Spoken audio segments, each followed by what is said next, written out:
Good evening, friends. I have been in such a wonderful mood today. Just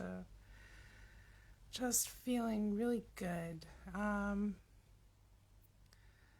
I wanted to make a little video about using the imagination to connect, to tap into feeling good with your inner self, your inner being, the truth of who you are, the truth of you. And sometimes it's just as simple as sitting and closing my eyes and feeling how good I feel and sharing that with my inner self, my inner being. So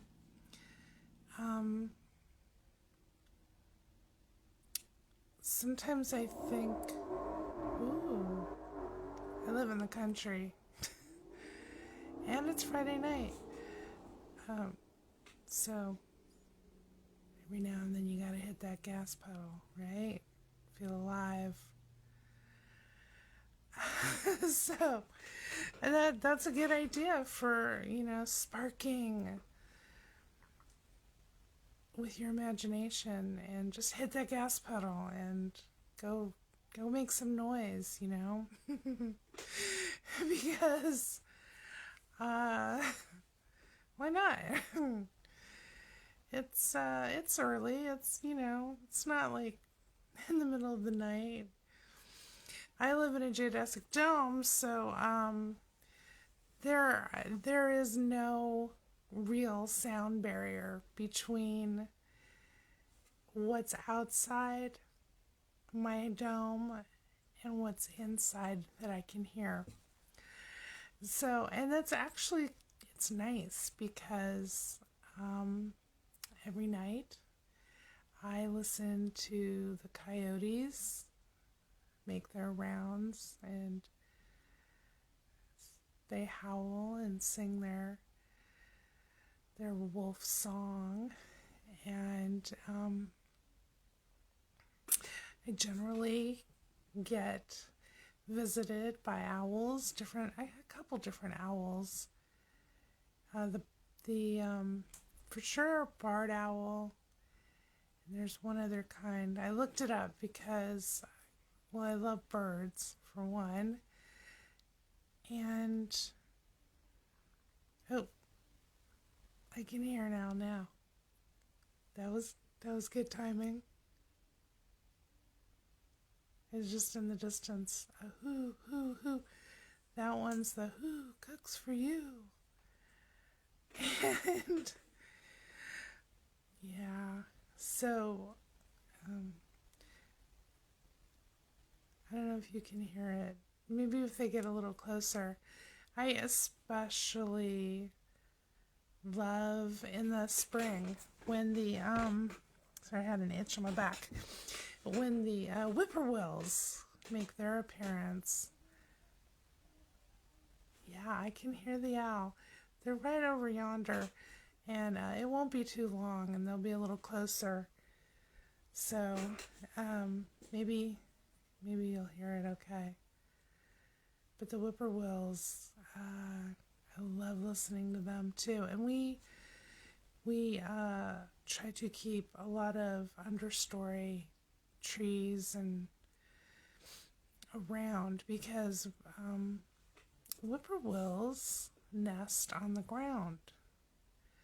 So, they need the protection of the briar and the things like that will keep them more protected from predators. And honestly, that really fits in well with this. What I was talking about is that everything that I can hear from outside of my dome. Everything my inner being can hear from the outer world, from this outer me that I say about myself or others. And that's all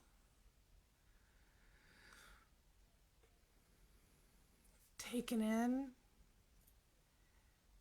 and then expressed back out again. So if I want to hear and experience and see things that are,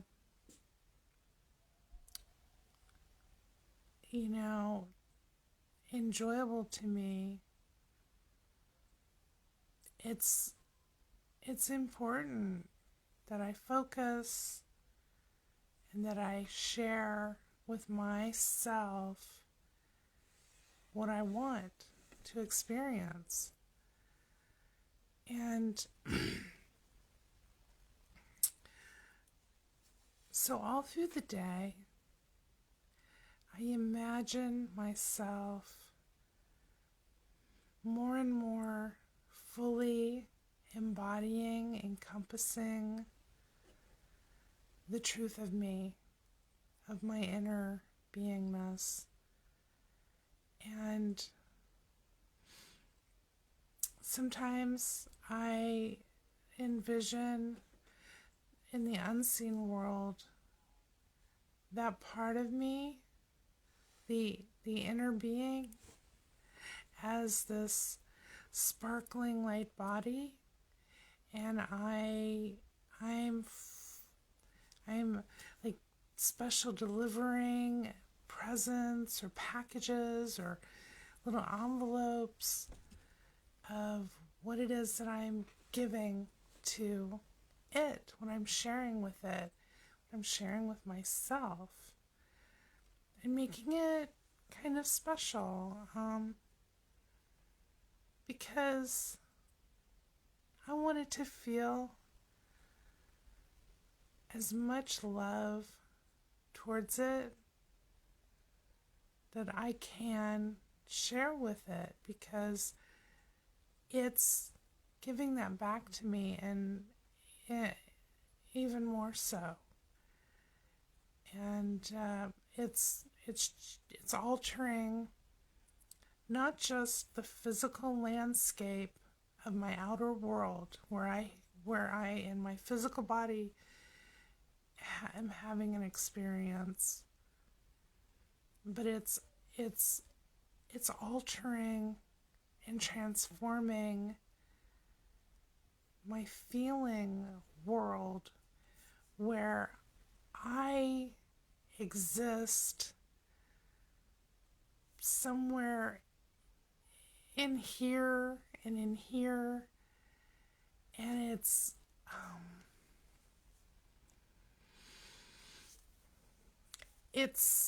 obviously having effects in my outer world and in my body, which is a part of the sensory world.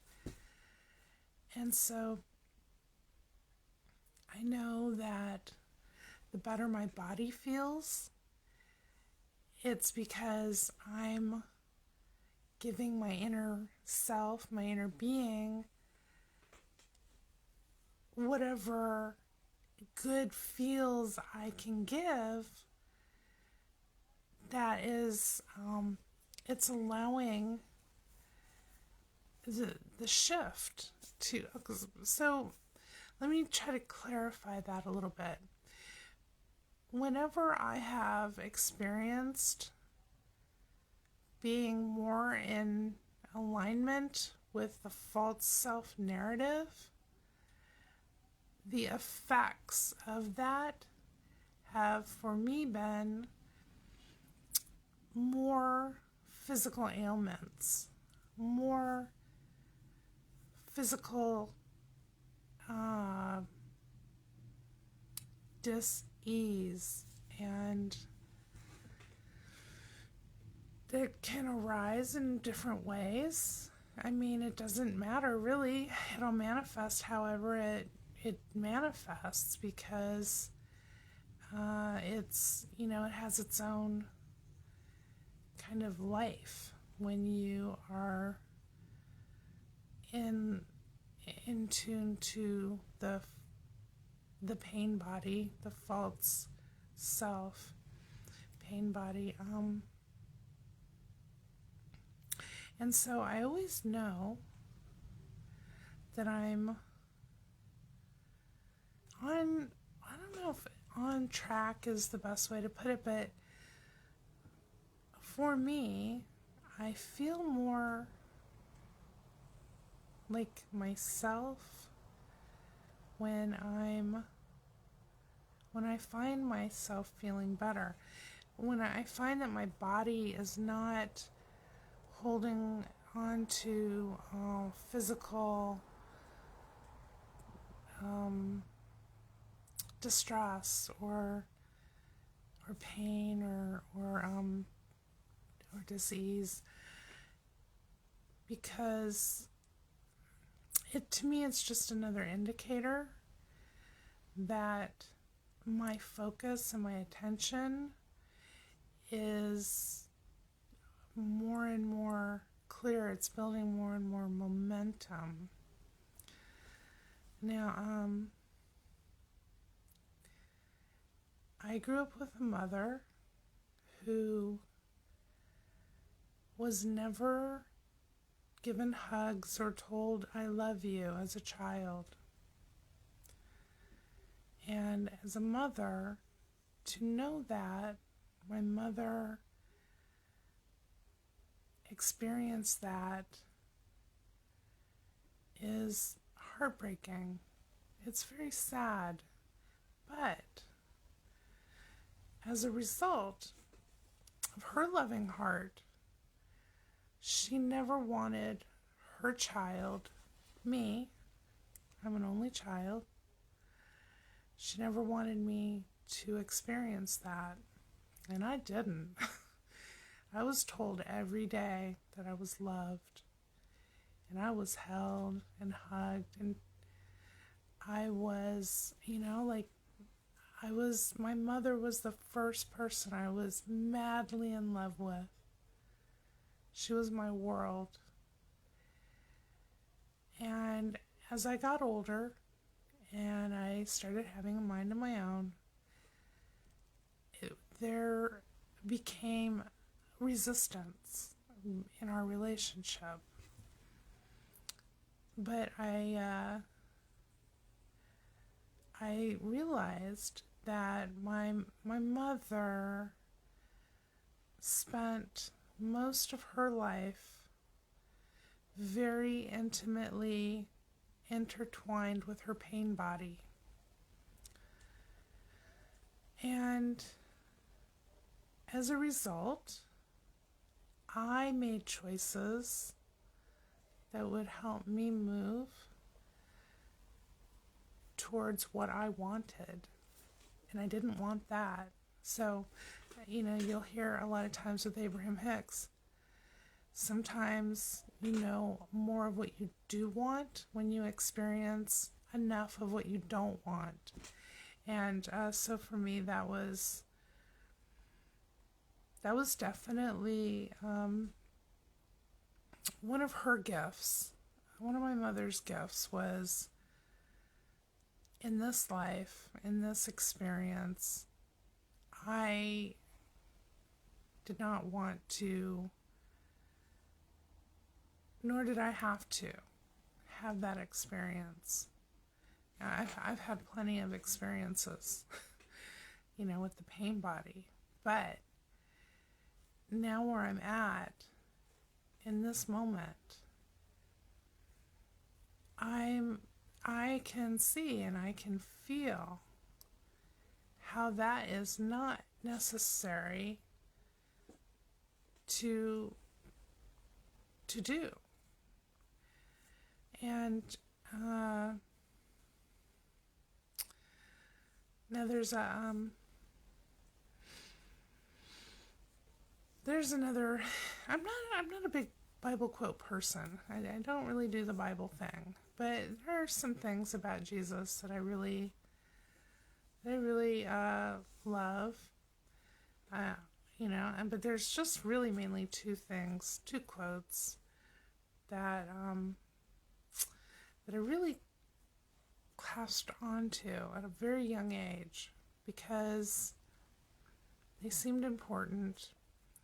And adults around me, not my mom, we really weren't Bible church going folk. We just loved, we just tried to be good people. But, and it was Jesus saying, and I had this written down, so I'm just going to kind of like try to rephrase it here. The works that I do, you will do, and greater, even greater works than me. This is Jesus saying that. Because something like, I am one with my Father, or I know my Father. And it just,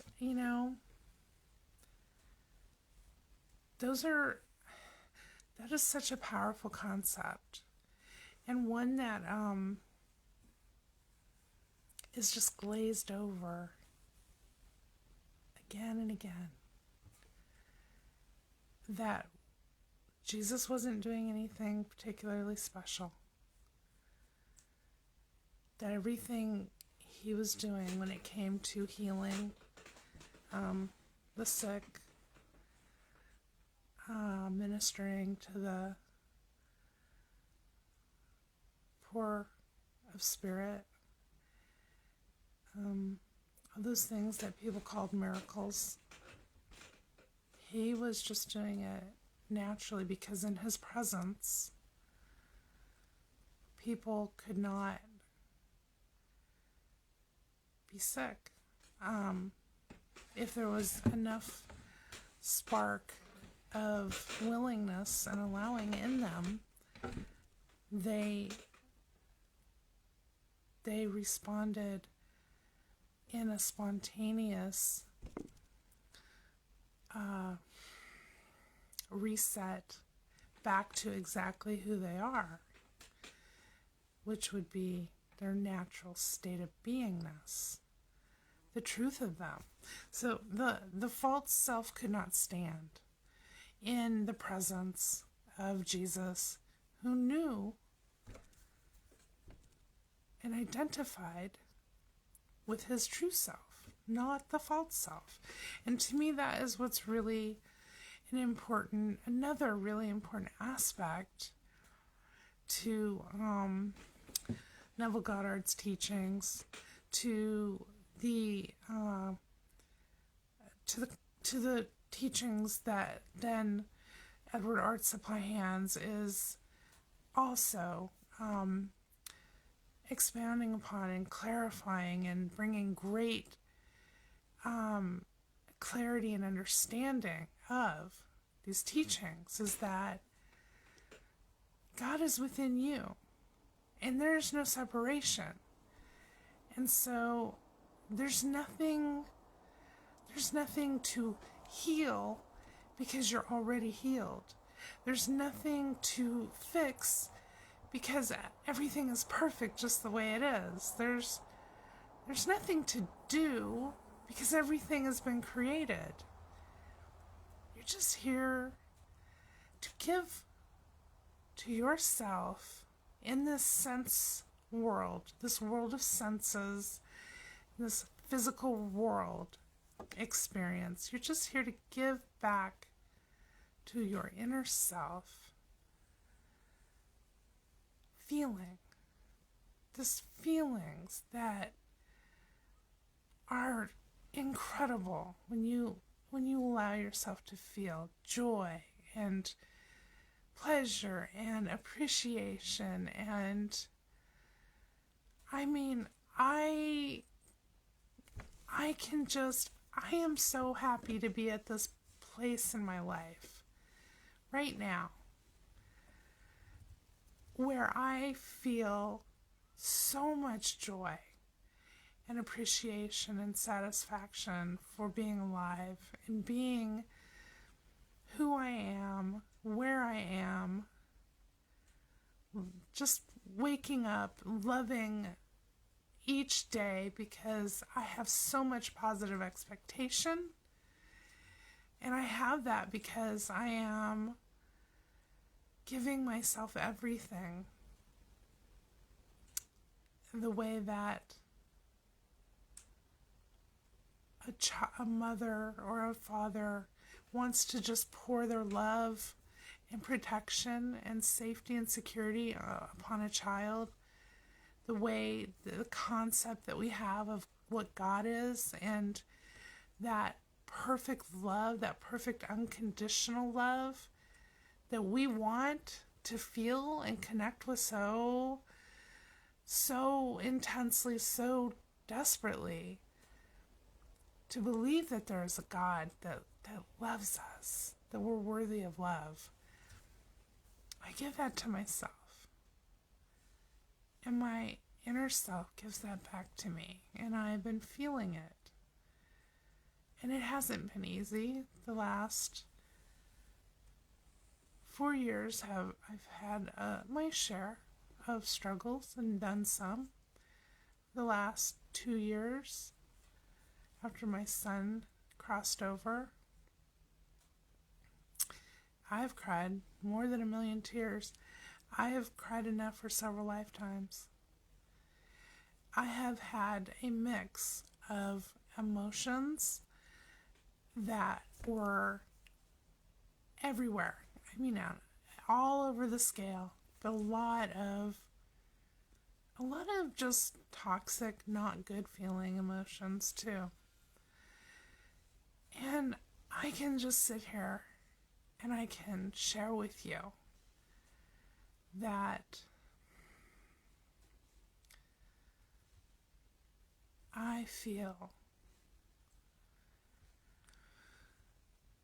alive again in ways that I didn't know I could.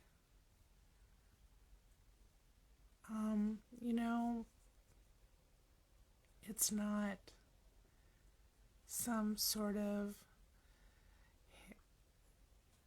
pie in the sky wishful thinking to think that we're in this world having this experience and that we're not here to be anything other than happy and joyful and able to create the life that we want to live and experience. That's not insane to not only want that for ourselves and for others that we love and care about, or just others in general. That is actually quite realistic to me, to think in terms of giving myself the world, and myself is giving the world back to me, and from the narrative of the true self rather than the narrative of the false self. And they're two completely different experiences. So, and I wouldn't know it without having experienced the contrast of both. I just couldn't have known it. So I try not to get too caught up in blaming or regret or wondering why things happen that,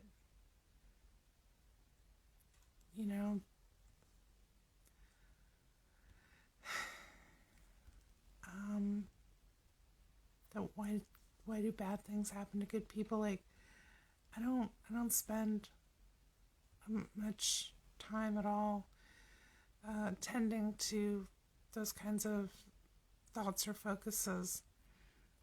I spend my time tending to the thoughts and giving my attention and focus to what really feels good to my heart and mind when they come up, which is usually things like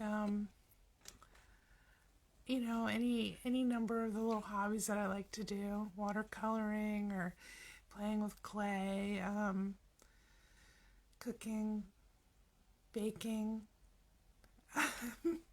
doing things with my 17-year-old son, and hanging out with my 27-year-old son. Well, he's 28 now. He just had a birthday. So, and I am obviously still hanging out and doing things with my son who's crossed over, because I get signs from him all the time. I still hear him. I still hear his voice in my head, just as crystal clear as when he was here in the physical. So,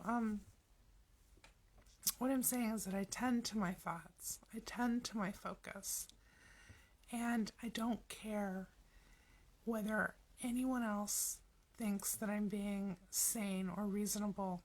And in fact, I generally don't talk to anybody about these kinds of things in person, because a lot of times people aren't interested in this. This is why I'm looking to express myself with an audience of people who want to hear it and want to express themselves in this manner as well. And but my sons, I can be myself and talk to however, and my husband, my husband, my partner Charles, he's just, he just loves me for who I am, and he knows that, he called me, he said the story of, like this little, what it was, a little nebulous or little floating teapot that's on the other side of the earth, because somebody whose name I don't recall, he said that this person from, way back when, said that, when you go around telling people about something that can't be proven, then it's like a teapot on the other side of the planet, flying around or something. You can't prove that either. I'm that teapot, and I don't mind a bit, because actually it really made me happy. I told him I wanted to be the singing teapot, so that way, this would be more fun that way. I don't need to prove anything. Because anybody who's open to this stuff that we're talking about, it's not about proving it. It's not about getting other people on board. It's certainly not about building a group of followers to pledge their allegiance or whatever to what you're saying. It's about people doing their own personal investigation and having deeply personal experiences, because you're connecting with your own inner being. And you don't need a third person for that. But we live and we have experiences, and I'm personally very grateful to have help to have opened up and kind of found my way along this path, because sometimes you just need a friend who can help point some things out. And one thing I've always been really good at is knowing truth when I hear it, and knowing how to just take something and flip it just a little bit and make it feel better. So, like, people, because I've done it for so long with myself, and that's it's called tweaking your self-talk. If you hear yourself saying negative things about yourself, it's good to be aware of that so you can flip that around and you will feel better if you're not putting yourself down or putting other people down or doing things that, and it's not like I haven't done those things. I have. But at a certain point, you have to be radically committed to your own well-being and radically committed to alignment with your true self. And that true self is based in love. It's because that's all there is. That is all that really exists, as far as I know. In my imagination, love has created everything. And that's something that I've felt in the core of my being whenever I've had any kind of experience that feels otherworldly. Anything from the unseen world has always felt like a complete, unconditional love to me. That hasn't always been a strong suit for me, except for when I was a child. When I was very little, I could love so completely, unconditionally, with wild abandon, and I could do that because I felt safe. I felt safe in the arms of my mother.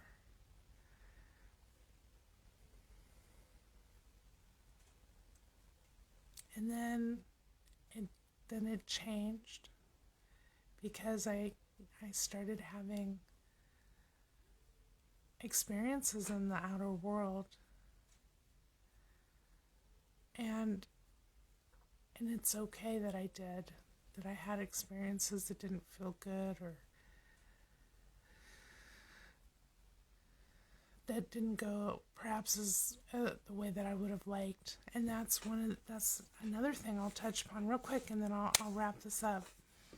And that's when Neville Goddard talks about revision. So for me,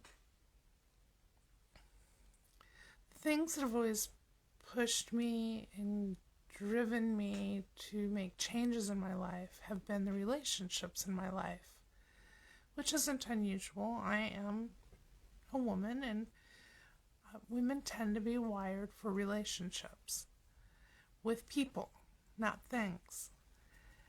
And so my most beautiful experiences have been with the relationships of the people that I love. And the most powerful gifts of learning and transformation have been volatile experiences with the relationships that I've had with people that I've loved, maybe hated, maybe felt any number of different volatile feelings towards. I can laugh about it now because I can see it for what it is. But at the time, it was hard and it was painful. But, so back to revision is that I can go into the quiet, generous present moment, and I can, in the unseen world, in my imagination, I can do a revision of anything from my past that I perhaps am still carrying hard or unresolved emotions about. And so for me, I think the revisions are helpful in that it helps melt away the resistance that I would otherwise be carrying into this present moment, which would be what I would be giving myself. And that's not what I want to give myself. I've given myself plenty of resistance in this life. I'm 52. I am very well versed with contrast and resistance. And now I'm enjoying giving myself ease and allowing and receiving flow of what I want to experience. So the revision helps melt away the tension, the anxiety, the anxiousness, the guilt, the shame, the suffering, all of the volatile feelings that are very easy to carry around. Sometimes it's such a low current, you don't even know that it's active. But it is, because it's there if you're continuing to have experiences where it comes up. So it's not a punishment, it's not anything to feel bad about. It's just an opportunity to feel better. And you can do that through revision. So that also is something I wanted to touch upon. So, I've had relationships with people that didn't always feel good. So, for example, I can go back and I can take a person and I can just revise with that person. I can have them in front of me. We can be standing in front of each other. And I can see myself opening my heart up like a bud, a flower bud, and of late, and it's just my heart starts to open towards that person, and that person's heart in my imagination is receiving it. I don't have to do anything in the outer world. I don't have to mend bridges, or I don't have to forgive anybody about anything. I can just do my own inner work, and I can set myself free from the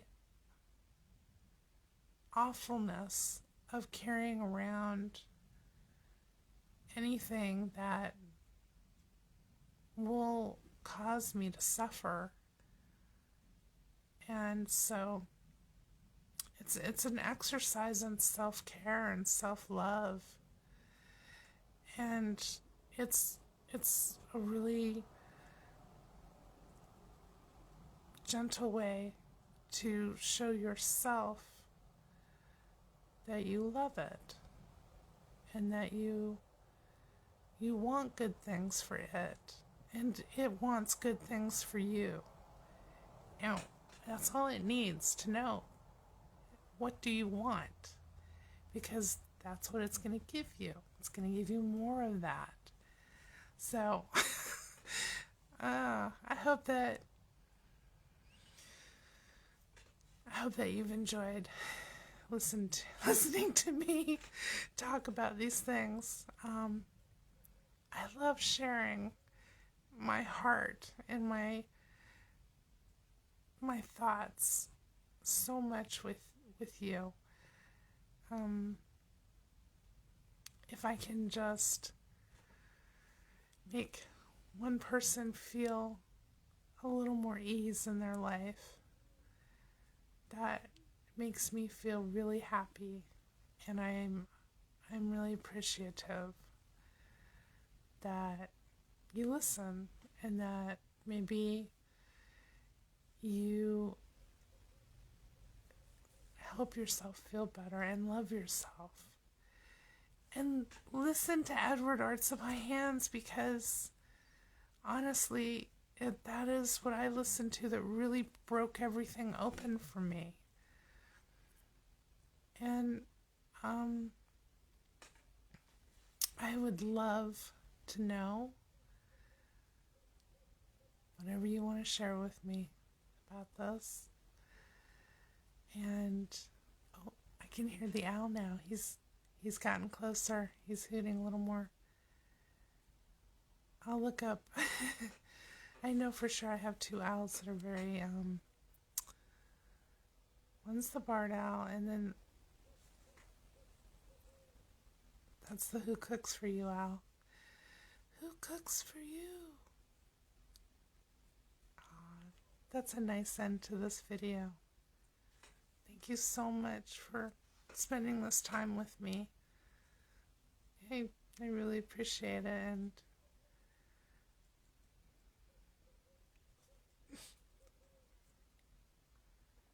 may you be well. Take care, friend. Until we talk again. Good night.